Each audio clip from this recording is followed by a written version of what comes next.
Bonjour tout le monde, que le Seigneur vous bénisse abondamment et que son nom soit loué. J'espère que vous allez bien et que vous continuez à persévérer dans les enseignements des apôtres et dans la communion fraternelle. Que la paix, la grâce et la bénédiction du Seigneur soient votre partage. Pour ma part, c'est toujours un sujet de joie, un sujet de réjouissance que de me retrouver encore devant vous pour partager la parole du Seigneur, pour encore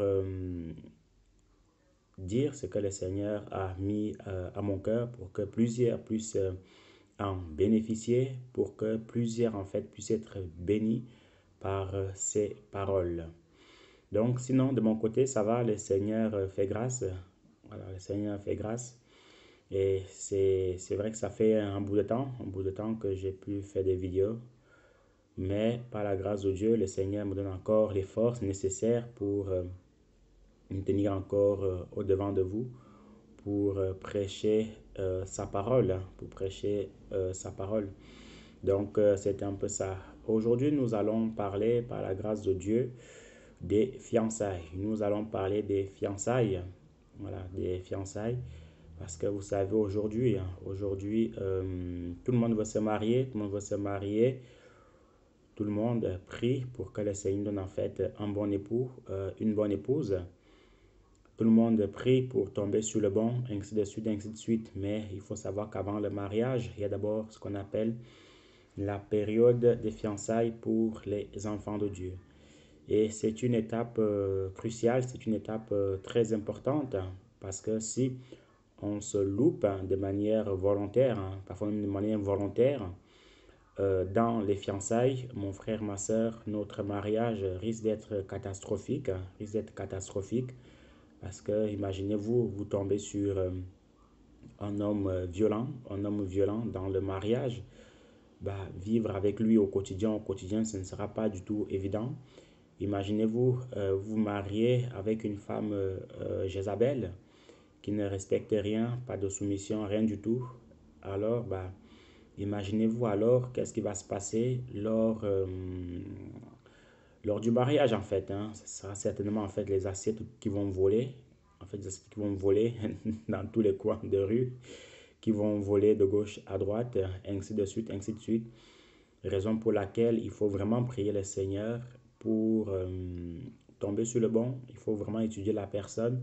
Il faut laisser le temps au temps. Il faut laisser le temps au Seigneur pour vraiment nous montrer si c'est le bon, si c'est la bonne. Hein. Et ne pas forcément se dire que parce qu'il est automatiquement enfant de Dieu, alors on est compatible, lui et moi, parce qu'elle est automatiquement enfant de Dieu, parce qu'elle chante bien, parce qu'elle prie bien, on est automatiquement en fait compatible. Non, non, c'est pas du tout ça. Une sœur peut très bien prier, peut très bien chanter, mais ce n'est pas pour autant forcément que vous êtes compatible. Ni même aussi en fait un frère peut très bien prêcher, peut très bien exhorter, peut très bien connaître la parole du Seigneur. Ce n'est pas une garantie à 100% que c'est vraiment en fait l'homme qu'il vous faut. Bien évidemment, il remplit les caractéristiques, en fait, il a ces caractéristiques en fait qui vous permet de vous mettre ensemble, puisque l'enfant de Dieu, c'est déjà un très bon point, il chante bien ou il prêche bien et tout ça, c'est déjà des très très bons points, bien évidemment. Mais n'oubliez pas que avant il soit enfant de Dieu, mais en fait qu'il soit homme de Dieu, même dans son état actuel, il reste un homme, hein, il reste un homme. Et dans l'homme, il y a beaucoup de choses en fait. Il y a de bonnes choses qui sont là. Il y a aussi de mauvaises choses en fait. Et ce sont ces choses-là justement qui font en sorte que vous n'êtes pas forcément compatible en fait. Hein. Donc c'est vraiment des choses que nous oublions souvent. Voilà, quand on n'est pas marié, on veut se jeter sur le premier venu, on veut se jeter sur la première venue parce qu'on brûle.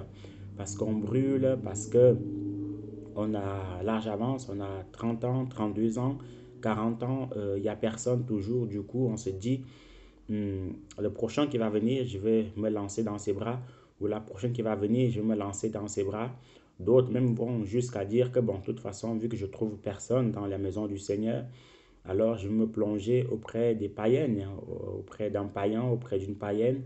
Et là, c'est encore plus grave, tout simplement. Donc, c'est un peu ça, mon frère, ma soeur, que nous allons parler au jour d'aujourd'hui. ce qu'il faut d'abord comprendre, c'est que c'est quoi les fiançailles en fait? C'est quoi les fiançailles? Les fiançailles en fait, c'est une promesse, hein, c'est une promesse solennelle de mariage, c'est une promesse solennelle de mariage, c'est aussi en fait un engagement. C'est pour ça il est écrit aussi en fait dans Proverbe 20, le verset 5, que c'est un piège pour l'homme que de prendre un engagement sacré, de ne réfléchir qu'après avoir fait un vœu. C'est un piège pour l'homme de prendre un engagement sacré et de ne réfléchir qu'après avoir fait un vœu. Donc ça veut dire quoi? Ça veut dire que c'est un piège pour un frère, c'est un piège pour une sœur de promettre en fait le mariage à une sœur, à un frère, et qu'après, quelque temps après, on retourne sa veste, hein. Après, on retourne sa veste. Donc c'est un piège, c'est un défaut, c'est un péché, ce n'est pas bon. Donc, lors des fiançailles, ne vous promettez pas monts et merveilles, ne vous promettez pas la lune, ne vous promettez pas ce que vous n'êtes pas capable de faire. Dites-vous juste que, bon, on va s'observer pour un temps, on va s'observer pour un temps, et puis on va voir ce que le Seigneur va nous dire, on va voir comment le Seigneur va nous conduire tout simplement. Et c'est comme ça, en fait, que il y aura la bénédiction du Seigneur. C'est comme ça, en fait, que vous allez justement vous en sortir. Il n'y a pas forcément beaucoup de versets hein, concernant ce thème-ci. Je crois que c'est le plus, le verset, comment dirais le thème où je donne, où il n'y a pas vraiment beaucoup de versets, hein, beaucoup de versets, puisque la Bible, dans le Nouveau Testament, on ne parle pas beaucoup de fiancés, hein, on parle juste de cela dans Matthieu, hein, Matthieu chapitre 1, le verset 18, un verset 18 à 19 qu'on va lire tout à l'heure, où Joseph en fait voulait rompre les fiançailles avec Marie. Mais à côté de cela, on ne parle plus trop voilà, même pas du tout du mot fiancé, hein, du mot fiancé. On parle beaucoup plus du mariage. Mais par contre, dans l'Ancien Testament, on parle beaucoup des fiançailles, on parle beaucoup des fiançailles, que si un homme en fait avait violé une femme et tout ça, il devait la prendre pour femme, ainsi de suite, ainsi de suite. Donc, c'est un peu ça. Maintenant, ce qu'on va faire, c'est juste en fait comment dirais-je, des phrases. Ce qu'on va dire, c'est que au niveau de notre vécu de ce que nous savons, c'est plus sur ça en fait que notre enseignement va être fondé, va être basé par la grâce de Dieu. Donc, mon frère, ma soeur, comme on disait tantôt, dans les fiançailles, les deux personnes doivent premièrement mettre tout entre les mains du Seigneur. Demander au Seigneur, Seigneur, est-ce que tel frère est fait pour moi? Seigneur, est-ce que telle sœur est faite pour moi tout simplement? Et c'est au travers, hein, tout au long de ce cheminement-là, que vous allez savoir, en ayant vos échanges, hein, voilà, son point de vue, ton point de vue à toi, que vous allez voir si vous êtes vraiment en fait compatibles tous les deux. Mais j'insiste surtout sur un point, mon frère, ma soeur, c'est très important. C'est un point sur lequel beaucoup d'enfants de Dieu tombent, hein. C'est un piège sur lequel beaucoup d'enfants de Dieu tombent. C'est le piège où on se dit automatiquement parce qu'il est enfant de Dieu, parce qu'elle est enfant de Dieu, alors on peut se marier sans trop se poser de problèmes. Non, non, non, non. Être enfant de Dieu n'est pas une garantie que on est forcément compatible. Je m'explique en vitesse, on va le voir tout à l'heure. Imaginez-vous, vous aimez un frère, hein, vous aimez une sœur, et que la sœur, elle, voilà, la sœur, elle, comment dirais-je, la sœur, elle n'aime pas du tout les affaires de projet, c'est même pas pour elle. Elle veut pas du tout, elle n'a aucun projet, mais vraiment, elle, tout ce qui l'intéresse, c'est de vivre sa vie, avoir un travail, avoir des enfants, et puis en rester là, et puis continuer sa vie, quoi. Donc, elle est catégorique par rapport à ça, elle ne peut pas changer. Alors que le frère, lui, c'est un homme à projet, il veut aider les gens, il veut vraiment, en fait, il a à cœur de faire beaucoup de projets, en fait, beaucoup de projets dans le monde ou même dans son pays d'origine, ainsi de suite, ainsi de suite. Vous voyez, là, ça va vous coincer dans la mesure où, à la maison, le frère, il va parler de ça à qui? À personne. Qui va soutenir le frère? Personne. Et la sœur aussi, si à peine le frère lui parle commence à lui parler de projet, bah, ça va pas, elle est mal dans son esprit, elle est mal, elle se culpabilise et tout, elle a même envie, en fait envie de dire au frère que c'est bon, ça suffit, tes projets, moi je peux plus les écouter. Alors imaginez-vous, tous ces problèmes en fait dans le couple, ça va pas du tout aider en fait, hein, vous voyez. Donc c'est tant de choses maintenant, bien évidemment qu'on s'entend bien, si c'est un, deux, trois points de vue, vous n'êtes pas vous êtes différents, c'est pas bien grave, hein, c'est pas bien grave. Mais le plus important, c'est que vos points de vue, en fait, vos divergences au niveau de vos points de vue ne soient pas sur 10 points de vue, vous soyez seulement en fait d'accord sur un seul point de vue. Si les autres, si sur les 9 autres, vous n'êtes pas d'accord, c'est que c'est déjà pas bon, c'est déjà un signe que vous n'êtes pas compatibles tous les deux, vous voyez un peu. Donc c'est très important à savoir que ce n'est pas parce que vous êtes forcément enfant de Dieu que tout est bon, que c'est une garantie que vous êtes fait l'un pour l'autre. Non, non, non, non.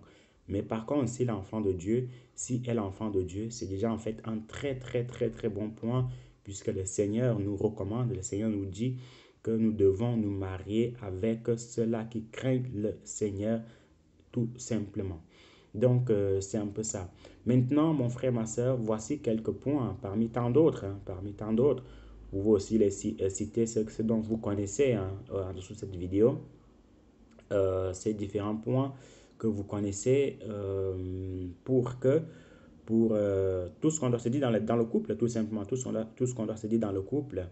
On va en citer quelques-uns et en commentaire, vous pouvez aussi en fait en citer d'autres. Maintenant, toujours, tu sais que dans le couple, les deux personnes doivent vraiment en fait s'asseoir. Les deux personnes doivent s'asseoir pour discuter, pour voir combien d'enfants ils souhaiteraient avoir ou combien d'enfants ils aimeraient en fait avoir tout simplement. Voilà. Maintenant, c'est le Seigneur qui donnera le mot de la fin.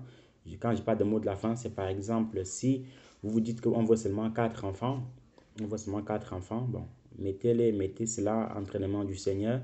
Maintenant, si le Seigneur vous en donne trois, vous en donne quatre, vous en donne cinq, gloire au Seigneur, vous voyez.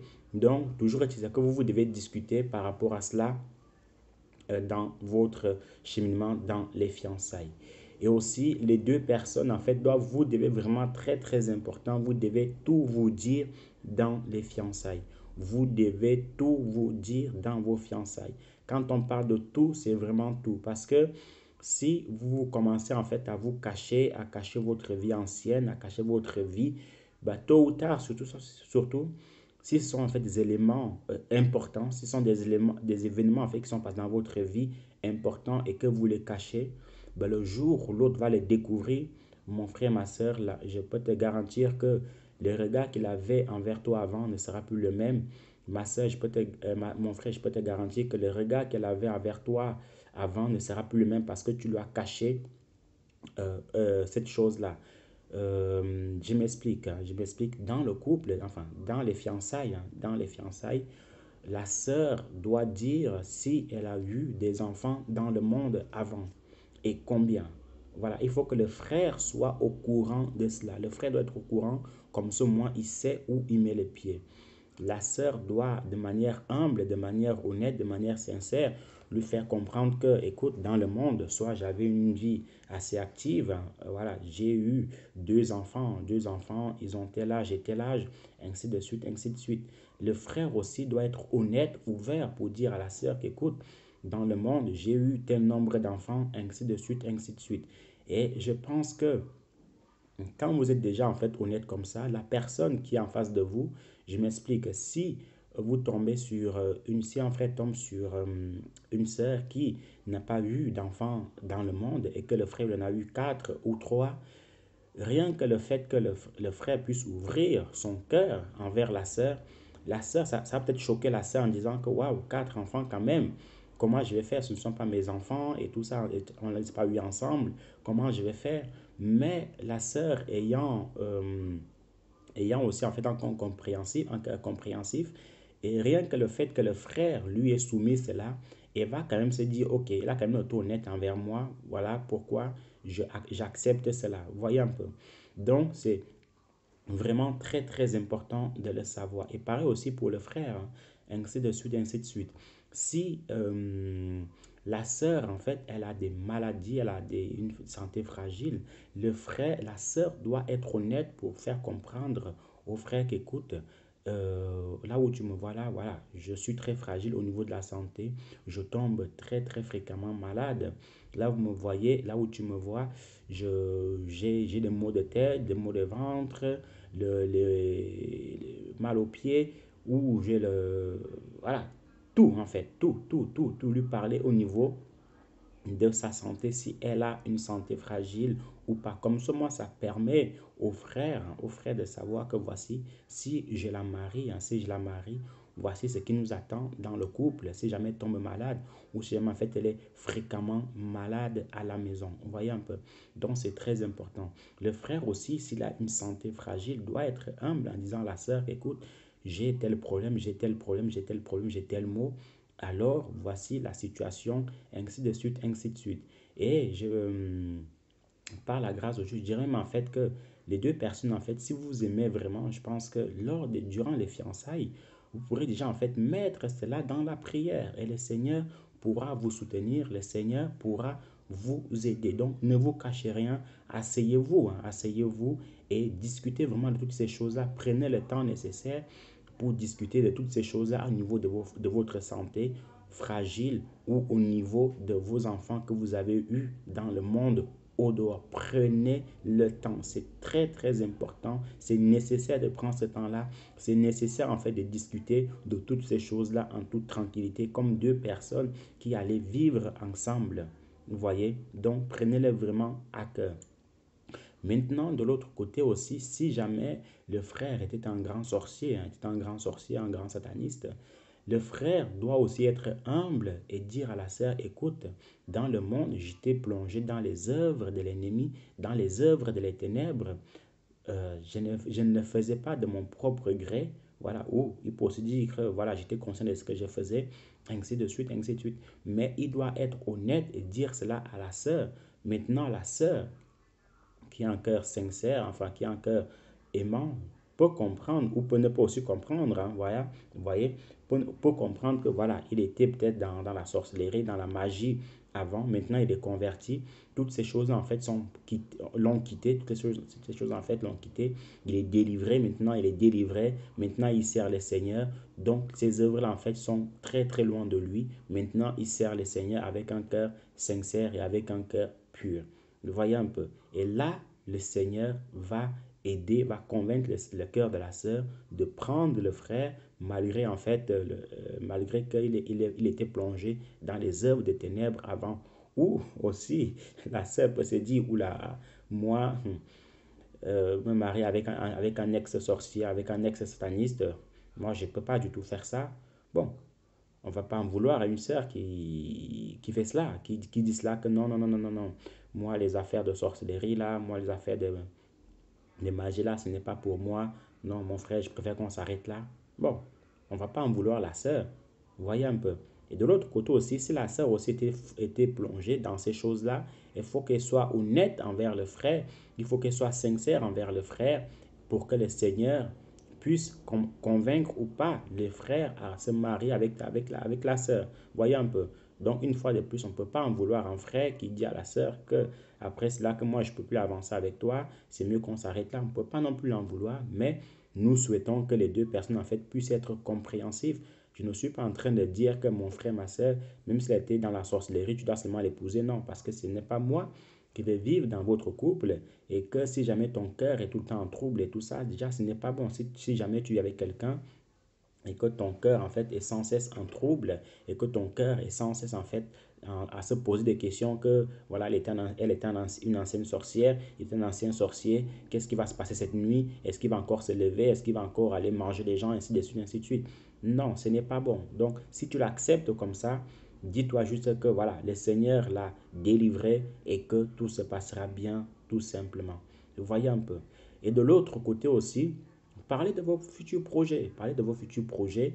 Par exemple, voilà, si le frère a à cœur de construire des immeubles, de construire des maisons qu'il mettra en location, s'il a des projets immobiliers à cœur, ben, confiez-vous au Seigneur, parlez, enfin, confiez-vous au Seigneur, bien évidemment, mais parlez-en. Si la sœur va être en fait une femme, un entrepreneur, si la sœur est un entrepreneur et qu'elle aime beaucoup les projets, voyager et tout ça, Parlez-en vraiment, comme on dit, parlez-en carte sur table. Voilà, ne vous cachez rien, ne vous cachez rien, ne dites pas que, bon, si je dis, si j'ai peur de lui dire ceci parce que si je lui dis, il ne va plus m'aimer, si je lui dis, il ne va plus m'aimer. Bon, tu peux te dire ça. Mais de l'autre côté, mon frère, ma soeur, ce qu'il faut savoir, ce qu'il faut comprendre, c'est que s'il le découvre après, là, les conséquences seront irréversibles. Donc, il faut vraiment le savoir que s'il le découvre après, les conséquences seront irréversibles. Raison pour laquelle, dis-lui tout, mettez-toi en prière. Maintenant, s'il l'aime, s'il t'aime, tout se passera bien. Maintenant, s'il se dit que voilà, je ne peux plus continuer, bon, c'est pas grave, ça fera mal, ça va faire mal, ça ne sera pas facile à vivre, mais comprends que bon, il n'était juste pas fait pour toi ou il n'était pas fait pour toi. C'est aussi simple que ça. Voyez un peu. Mais toujours, tu sais que toi, sois honnête, toi, sois sincère, ouvre ton cœur pour que toi, tu n'aies rien à te reprocher par la suite. Et n'oubliez jamais cette phrase que je ne cesse de répéter, c'est que tôt ou tard, la vérité finit toujours par se révéler. Tôt ou tard, la vérité finit toujours par se révéler. Et plus tard, si tu viens demander des excuses, ça sera un peu compliqué. Vous voyez un peu. Donc, voilà un peu. Maintenant, au niveau des familles, parce que vous savez, mon frère, ma soeur, tu dois savoir avec quelle... Parce que quand tu maries une femme, tu maries aussi sa famille. Quand tu maries un homme, tu maries aussi sa famille. C'est-à-dire quoi? C'est-à-dire que tu dois savoir d'où ta famille et ta femme elle vient. Tu dois savoir d'où ton mari il vient. Si c'était une famille de sorciers, tu dois le savoir. Si c'était une famille de fétichistes, tu dois le savoir en fait. La sœur doit être honnête en disant que voici dans ma famille, voici ce qui s'est passé. Ou le frère aussi doit être honnête en disant que dans ma famille, voici ce qui se passe, ainsi de suite, ainsi de suite. L'homme doit savoir où il met les pieds, la femme doit savoir où elle met les pieds. Maintenant, c'est à la personne qui se trouve dans des familles problématiques qui doit le dire. Et ainsi de suite, ainsi de suite. Parce qu'il y a des familles, c'est problème sur problème, c'est problème sur problème, c'est problème sur problème. Et c'est pas agréable. Voilà. C'est pas agréable dans votre couple. Les problèmes de la famille vous déstabilisent à chaque fois. Vous déstabilisez à chaque fois. Il y a un tel qui a fait ceci, il y a un tel qui a fait cela. Non, ce n'est pas bon. Donc, une fois de plus, le frère doit savoir où il met les pieds, la sœur doit savoir où il met les pieds.